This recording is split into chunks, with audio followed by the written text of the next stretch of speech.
Okay mga kawerpa pits, no, papakita ko lang sa inyo, no. So yung sinasabi nating dummy transistor, ayan, no, yung nakakabit, oh. Ayan, no, nakakabit.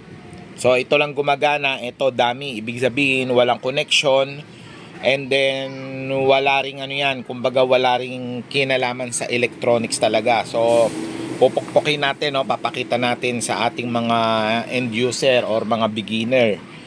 Okay, so transistor na genuine transistor, and then the dummy. So pukpukin natin, tingnan natin laman ng loob.